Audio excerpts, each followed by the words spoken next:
Hello everyone, how are you. इस previous video हमने डाली थी मेडिकल बिलिंग के हवाले से, आज उसको कंटिन्यू करेंगे। प्रीवियस वीडियो में हमने पढ़ा था basic concepts about medical billing.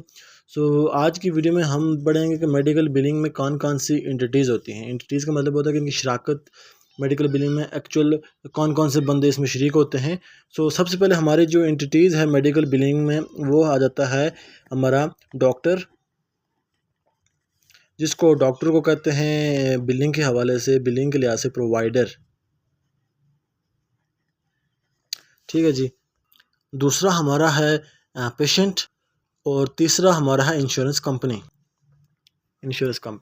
ये तीन एंटिटीज़ हैं। इन तीनों के आपस में म्यूचुअल रिलेशनशिप से हमें जो मेडिकल बिलिंग की जो कार्रवाई होती है, हम इससे रेवेन्यू जनरेट करते हैं डॉक्टर के लिए।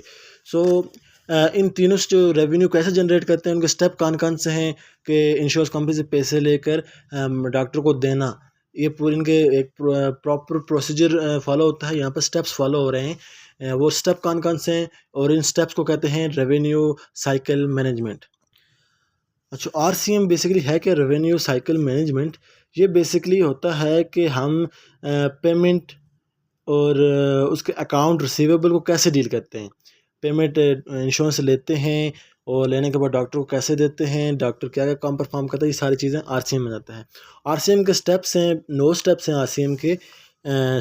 9 स्टेप्स हैं आरसीएम के। उन स्टेप को हम बारी बारी यहाँ पर रीड आउट करते हैं। सबसे पहला स्टेप है विजिट टू प्रोवाइडर ऑफिस। अच्छा, इसमें जो पहला स्टेप है आरसीएम में वो है पेशेंट विजिट। पेशेंट विजिट का मतलब है कि पेशेंट ऑनलाइन अपॉइंटमेंट फिक्स करता है डॉक्टर के साथ। अपॉइंटमेंट फिक्स करने के बाद वो डॉक्टर के ऑफिस में विज़िट करता है। विज़िट करने के बाद वहाँ पे अपने डॉक्यूमेंट्स वेरिफिकेशन करवाता है। वेरिफिकेशन के बाद अपने डेमोग्राफिक फॉर्म फिल करवाता है। उसके बाद अपना इंश्योरेंस कार्ड वहाँ पर जमा करवाता है। मतलब आप ये कह सकते हैं कि ऑनलाइन रजिस्ट्रेशन के, ऑनलाइन अपॉइंटमेंट सेट करने के बाद से लेकर डॉक्टर हॉस्पिटल में जाकर डॉक्टर के रूम के अंदर जाने से पहले पहले जो भी प्रोसीजर होता है वो विज़िट, पेशेंट विजिट में आ जाता है। ठीक है जी, उम्मीद है आपको समझ आ गई होगी। आज इसका जो दूसरा स्टेप है वो है, अच्छा पहले स्टेप में ये भी आ जाता है कि जब हम एक पेशेंट डॉक्टर के पास जाता है, वहाँ पर जैसे कि हम अपनी नॉर्मल रूटीन लाइफ में देखें तो वहाँ पे जानने पर रिसेप्शन पे जो बंदा बैठा होता है वो हमसे पूछता है, भाई आपका नाम क्या है, आपका इतना नंबर लगा हुआ है, और ये सब चीज़ें इनको बोलते हैं अमेरिकन हेल्थ सर्विस में सिस्टम में साइन इन शीट कहते हैं। तो साइन इन शीट में अपन नाम डालता है, पेशेंट रजिस्ट्रेशन करवाता है, साइन सिग्नेचर करता है, बाकी सब चीज़ें जो मैंने बताई हैं पहले, वो होता है पेशेंट विजिट में जाता है।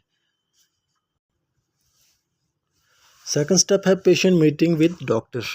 अच्छा, अब क्या करता है कि पेशेंट की जब वेरिफिकेशन वगैरह हो जाती है, वो डॉक्टर के साथ मीटिंग करता है, डॉक्टर के पास जाता है, वहाँ पर डॉक्टर उसको चेकअप करता है, उनको कुछ सर्विसेज देता है अपनी, वहाँ पर ट्रीटमेंट देता है। और एक पेशेंट को जो डिजीज़ होती है, जो बीमारी होती है, उसको अमेरिका डॉक्टर हेल्थ सिस्टम में डीएक्स कोड कहते हैं या डायग्नोस्टिक कोड कहते हैं, और उसके जो ट्रीटमेंट होता है उसको कहते हैं सीपीटी कोड। अच्छा जी, ये चीज़ होने के बाद फिर अगर थर्ड स्टेप की तरफ अगर हम जाएं, थर्ड स्टेप है सुपर बिल प्रोसेस करना, processing of super bill. Super bill basically होता क्या है? ये होता है कि जब डॉक्टर पेशेंट को चेकअप करता है, ठीक है जी, उसका चेकअप करता है, उसको ट्रीटमेंट देता है कि भाई आपको ये बीमारी है, आपने ये इलाज करवाना है। तो उसके बाद पेशेंट डॉक्टर क्या करता है कि उन सब डिजीज़ के कोड, डीएक्स कोड, और उसके बाद उनके जो ट्रीटमेंट कोड होगा वो लिख कर अपने एक पेपर में लिखता है। पेपर में लिखने के बाद वो उनके साथ आगे कोड लिखता है और उसको सब प्रिपेयर करवाता है। अपनी जितने भी सर्विसेज उसने दी होंगी एक पेशेंट को, वो सारी एक पेपर के अंदर लिख कर वो तैयार करता है, जिसमें डीएक्स कोड होते हैं और सीपीटी कोड होते हैं। उसको कहते हैं सुपर बिल। सुपर बिल में साथ में पेशेंट का नाम वगैरह भी, सब चीज़ें, सब डिटेल उसमें आ जाती हैं। अच्छा, फोर्थ स्टेप है इसका, 3 स्टेप होने के बाद अब काम स्टार्ट हो जाता है बिलिंग कंपनी का। सुपर बिल जब बन जाता है, वो सुपर बिल वो डॉक्टर हमें बेचता है बिलिंग कंपनी वालों को। मेडिकल बिलिंग कंपनी वाले क्या करते हैं कि उस सुपर बिल को देखकर क्लेम को एंट्री करते हैं। क्लेम एंट्री का मतलब ये होगा कि हम जो इंश्योरेंस को रिक्वेस्ट भेजते हैं कि भाई आप के जो इंश्योरेंस जिसने ली हुई थी बंदे ने, उसने ये चेकअप करवाया है, इसके बदले में आप पेमेंट करें। उसको बोलते हैं क्लेम, उस रिक्वेस्ट को बोलते हैं क्लेम। अब हम मेडिकल बिलिंग वाले सुपर बिल को देख कर क्लेम की एंट्री करते हैं सॉफ्टवेयर के अंदर। एंट्री करने के बाद ये फोर्थ स्टेप आ जाता है। फिफ्थ स्टेप है कि एंट्री करने के बाद हम उसको एरर डिटेक्ट करते हैं। एरर डिटेक्ट का मतलब है कि कोई अगर हम देखेंगे हमने सुपर बिल में कि कोई एरर है, कोई नेम की मिस्टेक है, भाई कोई भी डिटेल मिस है, तो हम उसको वहाँ पर एंटर कर देंगे। इसको कहते हैं एरर डिटेक्शन। और ये फिफ्थ स्टेप है आरसीएम का। आरसीएम मतलब रेवेन्यू साइकिल मैनेजमेंट। अच्छा, छठा स्टेप है कि हमने क्लेम को सबमिट कर देना है, क्लेम सबमिशन।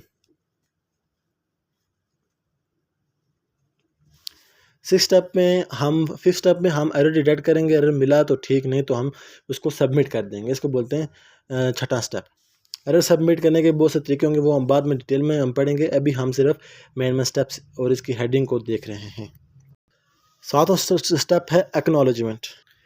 एक्नॉलेजमेंट का मतलब है कि जब हम क्लेम सबमिट कर देते हैं तो इंश्योरेंस कंपनी को वो क्लेम रिसीव हुआ है या नहीं, वो इंश्योरेंस कंपनी हमें बताती है वापस क्लेम के ऊपर रिस्पॉन्स करके कि हमें रिसीव हो चुका है, या तो ये एक्सेप्ट होगा या तो ये रिजेक्ट होगा। उसकी डिटेल बाद में आएगी, लेकिन अभी ये सिर्फ ये बताएगा एक्नॉलेजमेंट में कि आपका क्लेम हमारे पास आ चुका है।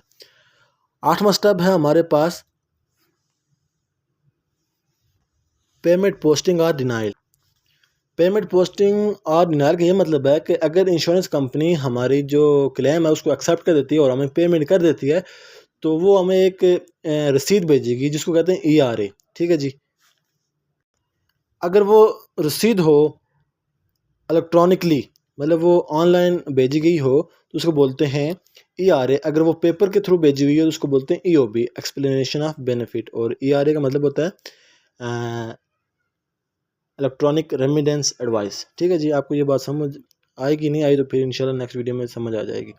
तो इस रसीद को देखने के बाद हम ये बताते हैं सॉफ्टवेयर को कि भाई इस ये वाली पेमेंट हमें रिसीव हो चुकी है, आप इसको पोस्ट कर दें। पोस्ट का मतलब होता है कि इस क्लेम को राइट ऑफ कर दें, ये हमें क्लेम ख़त्म हो चुका है, ये हमने ये पेमेंट रिसीव कर ली, इसको बोलते हैं पेमेंट पोस्टिंग।